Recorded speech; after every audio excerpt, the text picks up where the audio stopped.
Bagong taon, bagong buhay ba ang target nyo lalo sa usaping trabaho? May alok ang ilang bansa, kabilang ang mga magpapaaral daw ng mga Pinoy para lang ma-recruit sila. Nakatutok si JP Soriano. Inaasikaso ngayon ng dating factory worker sa South Korea na si Mark ang mga dokumentong kakailanganin niya sa muling pag-a-apply ng trabaho sa ibang bansa.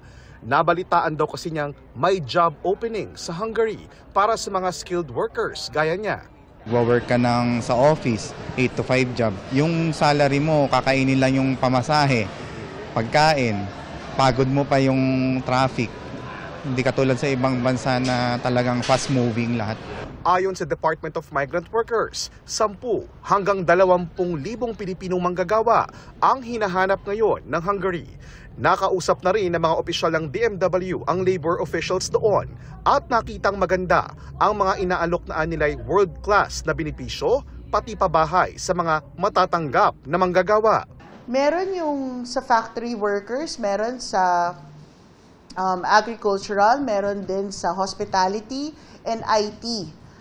Maraming kumpanya dito mismo pumunta sa Pilipinas. Ang Czech Republic at Austria na nakipagkasundo sa Pilipinas para sa sustainable o pangmatagalang recruitment ng mga Pilipino nangangailangan ng nasa 5 hanggang 10,000 Pinoy skilled workers.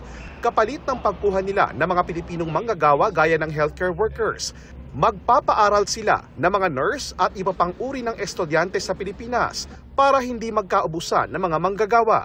Gusto rin nilang tumulong doon to ensure that there will be more Filipino workers not only for Austria but for the Philippines. So nandiyan yung mga scholarships, nandiyan yung training.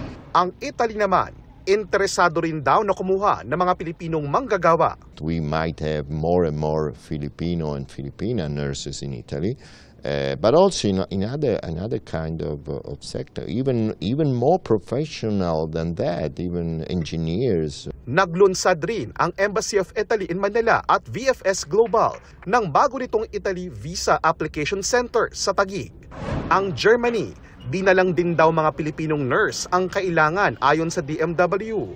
Isasama na rin daw sa triple win agreement ng Germany at Pilipinas ang mga non-healthcare workers.